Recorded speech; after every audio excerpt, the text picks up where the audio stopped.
정춘생 조국혁신당 원내수석 부대표 모시고 정치권 다양한 현안 여쭤보도록 하겠습니다. 어서 오십시오, 의원님. 네, 안녕하십니까. 네, 오랜만에 뵙겠습니다. 그러니까요. 네. 의원님께서는 진짜 국회의원 되시기 전부터 네. 예, 강서구청장 보궐선거 네, 할 때 네, 네. 예, 저희 그 현장에서 저희와 함께 해주셨던 네, 네. 분인데 그새 저희가 론칭할 때 50만을 넘었습니다, 의원님. 예, 50만. 정말 50만 보니까 50만 예, 6천 명인가요? 아니 50만 3,510명. 예, 예. 축하드립니다. 정말 짧은 기간에 정말 엄청난 성장을 예. 한 건데요. 그만큼 우리 취재 편의점 장윤선 기자께서 예. 엄청난 취재력으로 많은 그 구독자들한테 신뢰를 준 게 아닌가 그렇게 보고 있습니다. 아유, 더 열심히 하겠습니다. 네. 아니 근데 이 삼복더위에 네. 휴가는 어떻게?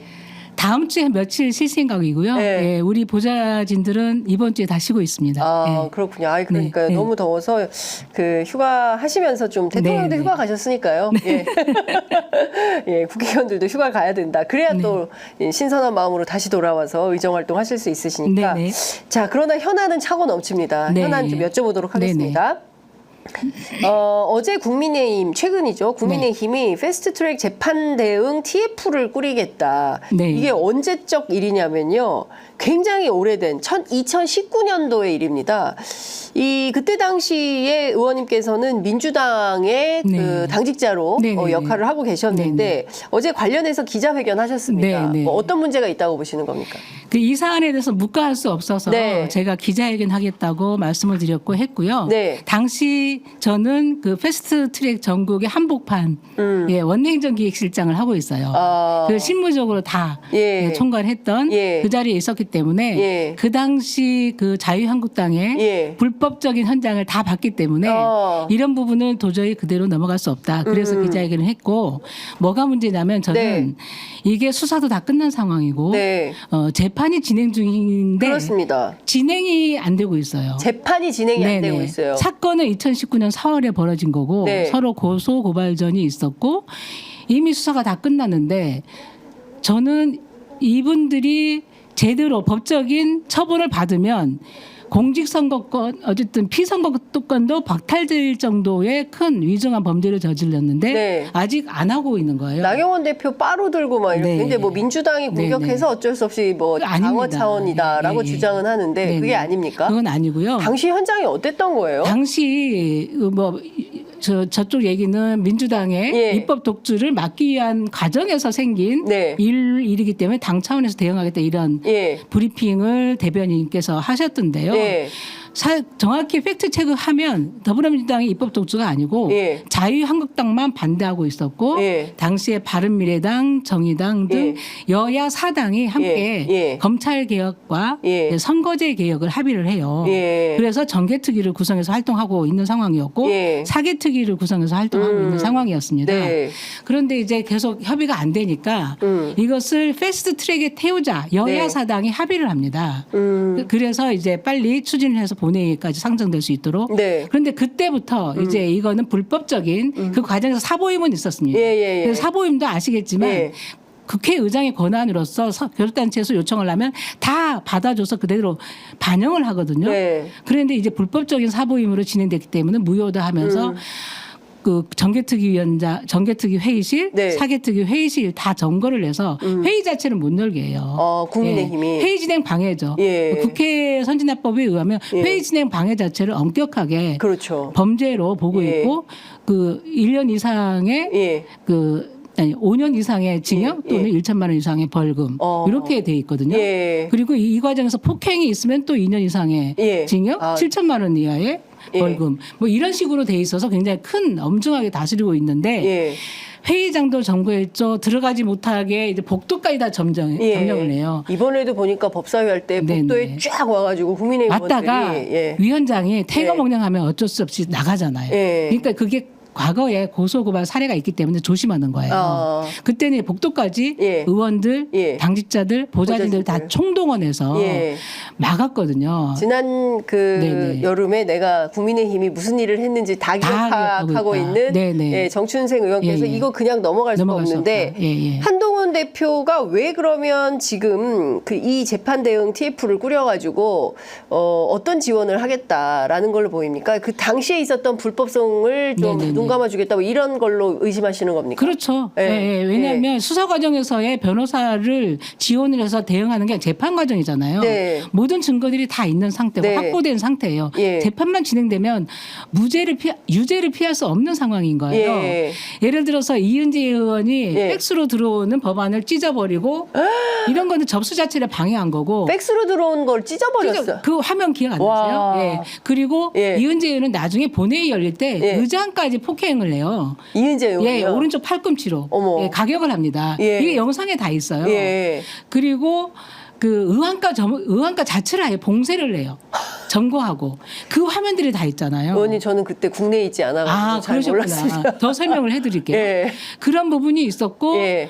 또 요소요새 복도를 다 차단하고 예. 그런 과정에서 이제 정점을 찍은 거는 예. 나경원 원내대표 딱 빠루를 들고 네. 예, 이 뭐 우리는 싸워야 합니다. 막 이런 식으로 전사처럼 나오잖아요. 그 사진은 제가 봤습니다. 그리고 오며 가며 빠루전사. 예. 그 몸싸움 있는 과정이 있는데 이게 예. 너무 사람들이 여름인데 너무 많아서 저도 이제 밀쳐서 쓰러지고 병원도 갔다 왔거든요. 예. 그렇다고 해서 나는 고발 안 했어요. 그러니까 예. 이거 왜냐하면 누가 했는지도 모르고 확인이 안 되니까. 예, 예. 그런 상황이었는데 이것을 대응한다 당 차원에서 저는 이게 재판을 개입하겠다는 그리고 여당이잖아요. 재판 개입 의혹. 예, 재판을 개입하겠다는 선언으로밖에 저는 보이지가 않았어요. 한동훈 네네. 대표가 예, 예. 이 사건 관련된 네네. 재판 개입 선언이다. 네네. 본인도 인정을 했듯이 예. 그 법무부 장관 시절에 예. 공소 취소 청탁을 한 부분에 대해서 이거는 법무부 장관이 할 수 개입해서 안 된다는 걸 분명히 하면서 안 했잖아요. 네. 근데 왜 그랬던 입장이 예. 지금 와서 바뀝니까? 대표가 돼서 뭐 시혜를 베풀겠다는 것도 아니고 아니면 당내 화합을 위해서 더 큰 지도력을 확보하기 위해서 하는 것 같긴 한데 네. 이거는 우리가 봤을 때는 굉장히 사법농단 여지가 있다, 소지가 사법. 있다 예. 그렇게 보입니다. 예, 네. 이거는 사실상 사법농단 네네. 소지가 있다. 그럼 네네. 이것도 당시에 민주당하고 연대해서 지금 조국혁신당, 민주당이 네네네. 함께 연대해서 공동 대응을 좀 해야 되겠네요. 네, 예, 예. 근데 당시에 국민의힘도 고발이 많이 됐지만 네네네. 국민의힘으로부터 민주당도 고발당한 국회의원들이 네네. 있지 않습니까? 예를 들어 박범계 의원, 예. 홍영표 예. 전 원내대표 의원. 등 예. 그렇게 돼 있죠. 예. 그런데 그런 부분은 폭력을 행사하거나 이런 그 영상 사진 저는 없는 걸 알고 있어요. 네. 근데 이제 아까 말씀드렸던 회의 진행 방해라든가 예. 팩스로 들어오는 거를 다 찢어버리는 거 이거는 명백한 국회 선진화법 위반이기 때문에 예. 재판에 들어가면 유죄를 안 나올 수 없는 거예요. 지경이구나. 예. 예. 근데 이거 뭘 어떻게 대응하겠다는 거죠? 예. 이게 무죄가 나오면 이거는 그야말로 개입한 거죠. 예. 사법농단으로 볼 수밖에 없는 거고. 아니 근데 지금 안타까운 재판 거는 자체가 진행이 안 되고 안 되고 있잖아요. 있습니다. 네네. 그러니까 이게 재판이 진행되면 앞서 말씀 주신 대로 관련된 정치인들의 출마 자체가 안 되죠. 예, 불가한 지경이 됐을 텐데 사실상 이 재판이 열리지 않음으로 인해서 출마해서 출마했고, 당선되고 그렇죠. 윤상현 의원도 포함돼 있고. 예, 이은재 나경원 의원도 그렇고. 그렇죠. 나경원 의원 아까 말씀드렸고 이은재 의원은 어느 기관장으로 간 걸로 알고 있어요. 전설의 이은재였어요 그 당시. 전설의 예. 네네네. 갑자기 그때 장면이 좀 네네. 궁금해지기도 하는데 여하튼 뭐 그때 그렇게까지 난리를 쳤던 분들이 지금은 다 떵떵거리면서. 국회의원도 되고 네네. 떵떵거리면서 살고 있다. 이거는 말이 안 된다. 이거는 민주주의가 아니다. 법치주의가 아니다. 입만 열면 법치와 공정을 내세우는 한동훈 대표는 네. 이 부분에 대해서 정말 예. 제대로 재판받고 처벌받을 수 있도록 해야지 이거를 당 차원에서 대응한다? 예. 이거는 정말 내로남불의 전형이 아닌가. 예. 그러면 이 문제에 대해서 지금 민주당과 조국혁신당 함께 공동 대응할 뭐 계획이나 이런 거 갖고 계십니까? 저는 당사자로서 우선 먼저 어저께 기자회견을 했고 네. 다행히 언론에서도 좀 많이 받아서 예. 그 보도를 해주신 것 같아요. 예, 예. 민주당하고도 내일 사실은 예. 원내대표단 예. 단은 아니고 예. 내일 만납니다. 아. 예, 만나서 이 부분도 같이 대응을 하자. 네. 민주당은 안타깝게도 입장을 안 냈어요. 그러니까요. 이 부분에 대해서. 예. 민주당 왜 입장을 안 냅니까? 글쎄요. 저는 어쨌든 그 당시에 있었기 예. 때문에 너무 이거는 묵과할 수 없다 먼저 낸 것 같고 네. 민주당도 입장을 내서 이거 자체도 그 TF 구성하는 것 자체도 이건 네. 문제다 해서 예, 공동 문제제기를 대응을 해야 될것 되겠네요. 같습니다. 네, 네. 그렇습니다. 자, 의원님, 이것 좀 여쭤볼게요. 앞서 말씀해 주신 대로 공소 취소 부탁 이 자체가 이게 그렇죠. 예, 있을 수 없는 청탁금지법 거예요. 위반 네네. 아니겠습니까? 근데 네네네. 마치 나경원 의원은 뭐 당연히 그 당내 현안으로 네네. 해결해야 되는 어떤 민원 비슷하게 얘기를 했어요. 완전 피해자 코스프레를 하고 계신데요. 네. 국회 선진화법은 본인들이 만든 법이에요. 새누리당 시절에 예. 본인들이 만든 법을 본인들이 다 어긴 거거든요. 예. 근데 이제 그 당시에는 막 네. 그 여야가 네. 분명하게 대립을 하면서 하다가 중간에 약간 발을 빼는 듯한 그 행동을 취해요. 그건 뭐냐면 우리가 고소고발 들어가니까 그 네. 당시에 이거 큰일 나겠구나. 어허. 이게 법이 너무 엄격하네. 예. 우리 출마도 못 하겠네. 예. 이렇게 되면서 그 다음에는 약간 네. 물러서는 이런 게 보였는데 네. 그 당시에 영상과 사진들이 너무 빼박 증거들이 많기 때문에 예. 이거는 그러니까 지금 당장 그 야권에서 요구해야 될 것은 법원의 법원의 문제점이네. 왜 이거 재판 지연하는 거냐. 네네네. 지금 벌써 몇 년입니까? 5년도 넘은 거 아니겠습니까? 네. 그런데 여태까지 1심도 지금 이해할 수 없죠. 진행이 안 되는 이유가 뭐냐. 검찰이 봐주기 수사하고 있고 재판이 제대로 진행되지 않는 점에 대해서 문제 제기를 좀 네. 세게 해야 되지 네. 않을까 맞습니다. 싶고 네. 저희 프로그램 법조인들 굉장히 많이 보시는데 네. 사법부에서도 참고하시기 바랍니다. 자, 이것 좀 여쭤보겠습니다. 네. 지금 국회에 행안위에 네, 계속돼 네, 계시는데 네. 이 세관 마약 그 수사 외압 의혹 사건.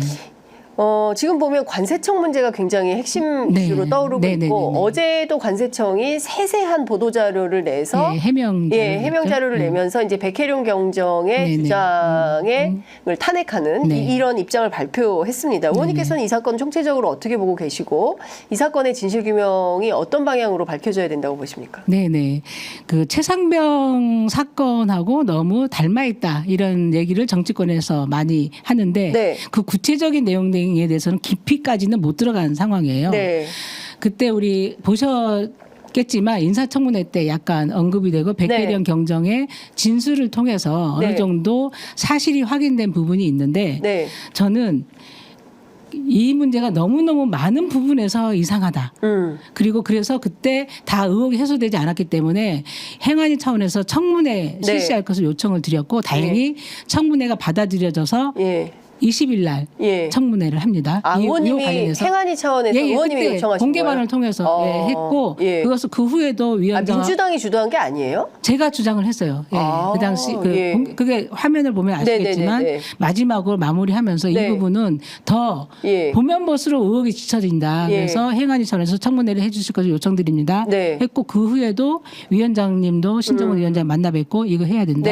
윤건영 간사하고도 협의를 했고 그래서 그게 받아들여져서 20일 날 하게 됐습니다. 그리고 오늘 오후에 증인 채택을 하는데 국민의힘은 참여는 안 할 것 같아요. 근데 청문회 때는 올 거예요. 아마 방어를 하기 위해서. 제가 하자고 한 이유는 뭐냐면 마약과의 전쟁을 선포한 정부잖아요. 그리고 그 한복판에 법무부 장관 한동훈이 있었어요. 맞습니다. 그리고 이 과정이 다 보고가 됐을 거란 말이에요. 그런데 한동훈 장관은 현 국민의힘 대표는 왜 이 문제에 대해서 침묵하냐. 아무 얘기도 안 하잖아요. 그러네요. 마약과의 전쟁이 진심이라면 세관이 연루가 됐든 누가 연루가 됐든 일망타진해서 법적 처벌을 받을 수 있도록 하는 게 마약과의 전쟁을 성공으로 이끄는 거 아닙니까? 맞습니다. 근데 수사가 거의 다 끝났어요. 세관 부분만 도려내면 세관 부분만 마무리하면 되는 거예요. 그런데 너무너무 이상한 게 이게 백경정은 정말 원칙적으로 수사를 잘했어요. 아주 잘했어요. 8월 달에 마약 투약한 사람은 단순 투약자를 검거를 하잖아요. 보통 하면 이걸 막 이것도 막 시끄럽게 보도될 사안이에요. 근데 여기서는 영등포 경찰서는 그 투약자를 검거한 것에 끝내지 않고 수사팀을 전담 수사팀을 꾸려요.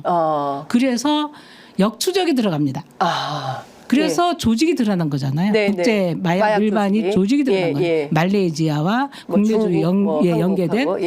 그래서 수사를 잘 한 거예요. 근데 그 조직원의 진술을 통해서 그러면은 세관을 어떻게 통과했냐. 너무 이상하잖아요. 다 걸리잖아요. 우리가 국내에 왔다 갔다 할 때 다 이렇게 다 아주 자세히 보잖아요. 그리고 심지어는 마약 관련된 개까지 투입해서 다 조사를 하잖아요. 근데 이제 통과한 게 너무 이상하니까 물어보는 과정에 진술이 있었던 거예요. 세관 직원의 도움을 받았다. 4명의 직원의 도움을 받았다. 그리고 택시 타는 곳까지 안내를 줬다. 그리고 말이 밀반이 몸에 이런 거지 그거를 그러니까 숨겨 오려면 이거 밀착을 해야 된대요. 몸에 완전 밀착을 해야 되는데 이게 오래 했으면 혈관이 터서 죽을 지경이래요. 그래서 도움을 안 받으면 이 사람이 위험한 상황이에요. 아, 생명이 위험해질 그렇죠. 수 있어요. 예. 근데 이제 구세주가 된 거죠. 우리가 보기에는 세관의 직원이 그리고 이쪽으로 오십시오. 예. 이쪽으로 하고 예. 택시까지 안내해주고 예. 이런 건데 현장 조사까지 다 마친 거예요. 백경정은. 예. 그런데 여기서부터 이상해지는 거잖아요. 9월 달에 그때 청문회를 보면 알겠지만 원래는 9월에 22일에 브리핑이 예정이 돼 있었는데 9월 20일 날 밤에 영등포 경찰서장이 이거 용산에서 심각하게 보고 있다. 브리핑 연기해달라. 연기해라. 이거 지시를 하잖아요. 근데 이제 머리가 하얘지는 느낌이 있다. 이런 얘기를 하잖아요. 근데 우리 국민의 시각에서 한번 생각을 해보세요. 심각하게 보고 있다. 이거 자체로 압박을 느낄까요? 그렇잖아요. 그렇죠. 이 상황 사건 자체가 세관 통과의 이 나쁜 놈들 정부 입장에서는 그런 거잖아요. 이것도 심각한 거예요. 근데 심각하게 보고 있다는 거를 굉장한 압박으로 본인은 판단한 거예요. 그러면서 거기서 백경정이 그 이상한 얘기를 합니다. 증언 과정에서 그 전에 전조가 있었습니다. 그래요. 전조가. 그 당시에 청문회 과정에 증인 아마 동영상을 계속해서 보시면 그 전에도 전조가 있었습니다 합니다. 근데 우리는 시간이 너무 짧아서 질문을 제대로 못 해요. 그 전조를 밝혀내는 게 앞으로의 그 청문회 과정의 숙제예요. 포인트다. 그 전조란 게 뭘까요? 그러니까 조병로는 저는 곁다리로 보여요. 조병로는 조병로 경무관. 그 전에도 보면 본인의 출세나 승진이나 위해서 여기저기 막 로비하러 다니는 스타일이고 그 과정에서 본인은 관계도 없는 지휘라인도 없는 사람이 전화해서 이거 세관 내용 빠졌냐 들어갔냐 빼라 뭐 이런 거 한 거잖아요. 오히려 이 사람은 이 과정에서 용산의 흐름 서울청의 흐름을 보지 않았을까요? 그 흐름은 봐서 이 과정 자기도 어느 정도 해서 승진해볼까 이랬던 것 같아요. 곁다리예요. 제가 보기엔 곁다리인 것 같고 전조라고 했을 때는 영등포 경찰서장이 하기 전에 무슨 뭐가 있었다는 거죠. 그런데 그게 뭘까요? 더 윗선인데 그 윗선이면 서울청장이 있고 경찰청장이 있잖아요. 근데 아시겠지만 경찰청장은 윤희근 경찰청장 당시에 조병로 경무관의 행태에 대해서 감찰을 지시하고 징계 요구를 했던 사람이잖아요. 그럼 이 사람은 일단 아닐 가능성이 있어요. 그럼 그다음에 누굴까 하면 서울청장이 났는데 아직 확인된 건 아니기 때문에 말씀을 드릴 수 없지만 뭔가 있었다. 그 기간에 9월 브리핑 전후. 브리핑 전에 그리고 용산 경찰서장이 브리핑 연기하라 지시하기 전에 뭔가 있었다. 그 전조라는 게 그게 포인트다. 그거를 저거 밝혀내야 될 것 같고요. 관련한 회의 자료나 이런 것들을 저희가 자료를 요청해 놓은 상태예요. 그래서 이것을 밝혀야 될 것 같고 그러면 왜 세관을 왜 그토록 봐주려고 했냐. 용산. 여러 가지 가설이 가능한데 그러니까 단순하게 정말 정부 입장에서는 우리도 국정 운영을 해봤잖아요. 정부 입장에서 이게 너무 전방에 온갖 정부가 관여되어 있다 그러면 방어적으로 세관까지 뚫리면 이거는 국경이 뚫린 건데 마을과의 전쟁을 선포하면서 국경까지 이거 모든 정부가 정부의 모든 것이 이 신뢰가 떨어질 수 있다. 여기까지 막아야 되는 거 아니냐 이런 단순 가설이 있을 수 있고 또 하나는 그 관세청장 또는 인천 세관 본부장의 개인적인 본인 관세청장이 막 들어간 지 얼마 안 된 상황이었어요. 이게 터지면 본인이 옷 벗어야 될지도 모르는 상황에서 적극적으로 본인이 살기 위해서 막았을 가능성이 자신의 자리 보전 때문에. 그러니까 아직은 다 가설이기 때문에 청문회를 통해서 더 밝혀져야 될 것 같고요. 정말 분명한 것은 정말 여기에 정부의 지침대로 방침대로 열심히 수사를 한 당사자는 좌천되고 그 과정에서 개입하고 한 사람들은 아무런 처벌도 안 받고 다 영전되죠. 영등포 경찰서장은 용산으로 대통령실로 영전되고 이 사건이 너무 이상하기 때문에 20일 날 청문회에서 많이 밝혀내야 되겠다. 그리고 지난번 인사청문회에서는 후보자에 대한 검증과 증인은 또 오후했기 때문에 밝힐 수 있는 시간이나 이제 지휘 미리 할 시간이 별로 없었어요. 네, 근데 네. 여기 22일 날은 예. 집중적으로 하기 때문에 그러니까 이 사건 그 세관 마약 수사외압 의혹 사건만 대상으로 하는 그렇죠. 청문회이기 청문회. 때문에 그때는 이제 그 조지호 네네. 경찰청장에 대한 인사청문회여서 예, 네네. 그 부분에 이제 집중할 네네. 수 없었는데 네네. 20일 날 있을 청문회 때는 네네. 이 사건에 네네. 대해서 집중하기 때문에 그래서 포인트마다 의심이 되는 사람들에 대해서 다 증인 네. 그 채택을 해주실 것을 우리가 다 신청을 해놨어요. 예. 그래서 이따 오후에 보면 예. 어디까지 저기 채택이 될지 모르겠는데 그 어쨌든 다 지금은 신청을 해놓은 상태라고 말씀을 드렸습니다. 의원님께서 요구하신 증인들은 어떤 사람들입니까? 예를 들어서 네. 아주 많습니다. 네. 그 당시 관세청장, 뭐 조지호 뭐 현 경찰청장 포함해서 그때 그 서울청에 계셨기 때문에 그리고 서울청장은 그때 고광 이름이 아니죠. 비슷해서 김광호였죠. 김광호고 관세청장은 고광효. 네, 모두 했습니다. 네. 그리고 전화했다고 의심되는 백경정한테 조병로 외에 많은 서울청에 있는 분들이 많이 지휘라인이 있는 사람들이 많이 했기 때문에 그분들도 경찰들. 포함해서 그리고 계속 등장하는 이종호까지 이종호. 지금 10명이 넘습니다. 10명. 자세히는 말씀을 드릴 수 그렇군요. 없지만. 이 10명 등에 대해서 이제 안 나올 수도 있습니까? 안 나올 수도 있죠. 지난번에 이종호 씨가 계속 안 나오고 있어요. 핑계로. 근데 그러면 최대한 백혜령 경정의 입을 통해서 그 확보될 수 있도록 질문을 해야죠. 만약에 안 나오면. 네네네.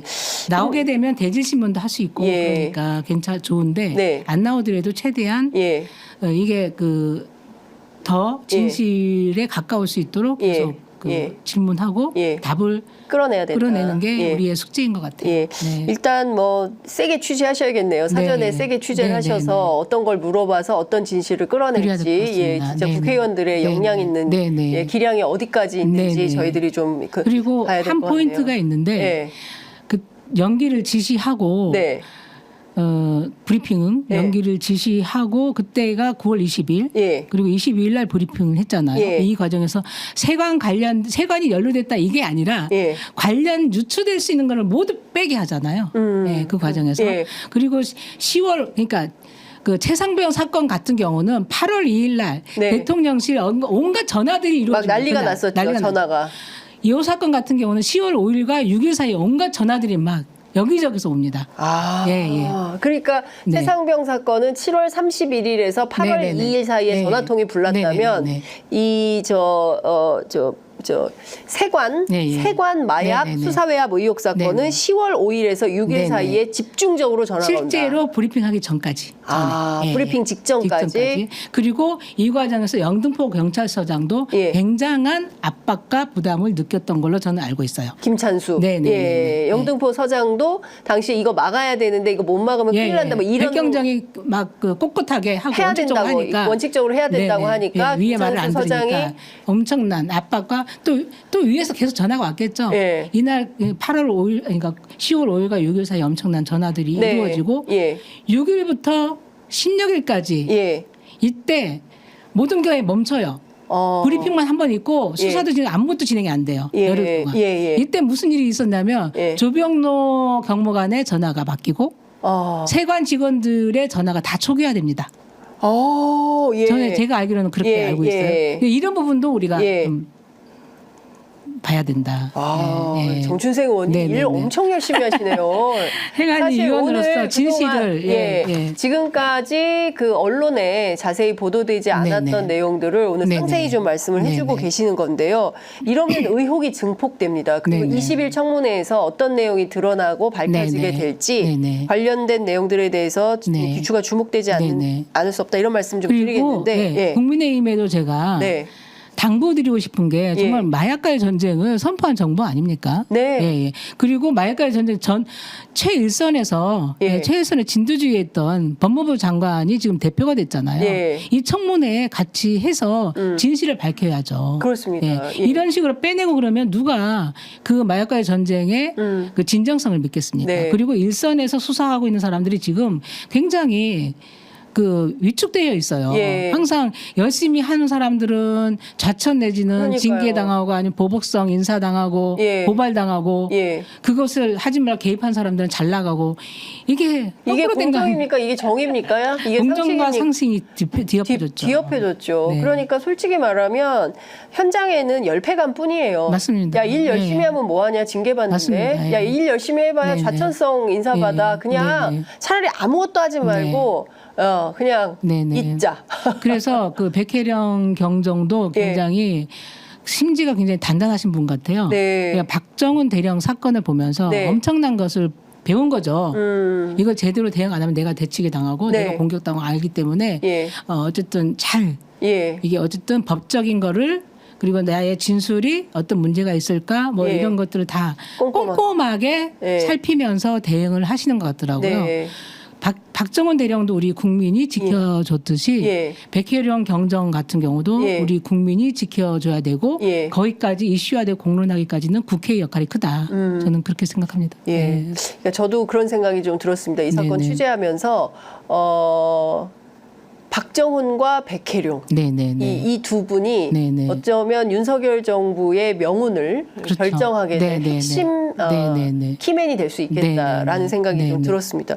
이거 좀 여쭤볼게요. 이종호. 이분이 그 조병로 경무관의 경우에는 이제 그 내가 별두개 달아줄 거야라고 물론 실패했습니다. 우리 옆에 이 사건 치안감이 있어야지. 예, 그 이종호 씨가 그런데 뭐 공수처 조사는 한 차례 받았다고 하는데 뭐 압수수색을 했다는 얘기도 없고 뭐 조사가 들어갔다는 얘기도 없고 오리무중입니다.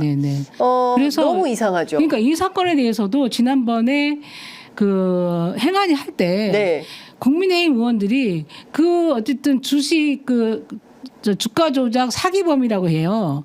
이종호 씨를 그러면서 이제 그 정부와의 관련성이나 김건희 여사의 관련성이나 이런 것 좀 약간 신빙성이 떨어질 수도 이런 발언들을 하시는데 그러면 온갖 호의호식하면서 호가호의하면서 김건희 여사를 팔고 이런 부분에 대해서는 고발을 해야죠. 그렇습니다. 고발해서 수사받도록 해야죠. 근데 안 하잖아요. 그리고 조병로 경무관 그 부분에 대해서도 조병로 경무관의 입장을 그거는 외압이 아니었고 문의한 거다 이런 거를 옹호를 하거든요. 그러면 인사조치를 왜 합니까? 그러니까요. 인사조치 하겠다고 하잖아요. 맞습니다. 신윤 경찰청장이 수사외압은 없었는데 인사조치는 하겠다. 앞뒤가 안 맞죠. 안 맞죠. 그러니까 이게 의혹 덩어리입니다. 맞습니다. 그렇기 때문에 이 문제와 관련해서는 우리 정춘생 의원님 자주 모셔서 사건 브리핑을 열심히 해야 되겠습니다. 이 사건 마약 관련된 수사외압 특히 세관이 왜 이렇게 관세청이 왜 이렇게 예민하게 아주 적극적으로 방어에 나서는지에 대해서 이게 단순한 건지 아니면 어떤 일이 있었던 건지 무슨 일이 있었던 건지에 대한 진실 규명을 반드시 해야 되겠다 이런 말씀 이거를 주셨습니다. 명확하게 하지 않으면 마약 그 통로 그 국경이 무너지는 거예요. 그렇습니다. 그거를 확실히 해야 앞으로는 누구를 어쨌든 저기 끌어들이려도 우리는 안 된다라는 걸 명확하게 범죄의 집단 조직한테 메시지를 줘야지. 그렇습니다. 이것을 오히려 국가 차원에서 이거를 방어하거나 아니면 지금 숨기고 있다. 그러면 지금 우리나라가 우스워지죠. 그렇습니다. 그 이 마약 범죄의 수괴가 지금 아직 안 잡힌 상황이지 않습니까? 그러면 이 수괴를 잡기 위해서라도 국제 그 인터폴 저 협력이라도 해야 되는데 이렇게 국경이 뚫려버리는 방식으로 하면 사실 우리가 후진국이 되는 거죠. 그때 검거하고 나서 윤희근 경찰청장하고 말레이시아 경찰청하고 협의를 해요. 이거 같이 공조해서 수사합시다. 거기까지 다 잘 됐어요. 근데 그 이후에 일들이 벌어진 거죠. 그러니까 왜 용산이 세관의 빅토리에 관심을 갖고 빼려고 했었던 건지 이게 사실이라고 한다면 용산의 어느 레벨이라고 생각하십니까? 이게 VIP 경로 뭐 이런 등등의 얘기가 있긴 합니다만 그거는 아직 그 용산에서의 직접적인 통화나 이런 녹취나 아니면 그 데이터들이 없기 때문에 제가 함부로 말씀드릴 수는 없고요. 청문회 하는 과정에서 아니면 증인 신문을 하는 과정에서 어느 정도 나오면 또 이게 또 국민적 그 여론을 등에 업고 더 깊이 갈 수 있지 않을까. 오늘 시간이 너무 짧아서 아쉽습니다. 조만간 다시 한번 모셔서 말씀을 좀 들어야 될 것 같은데요. 지금 교섭단체는 비교섭단체죠, 지금. 어떻게 됩니까? 나머지 야당들이 좀 연대해서 교섭단체 구성하게 될까요?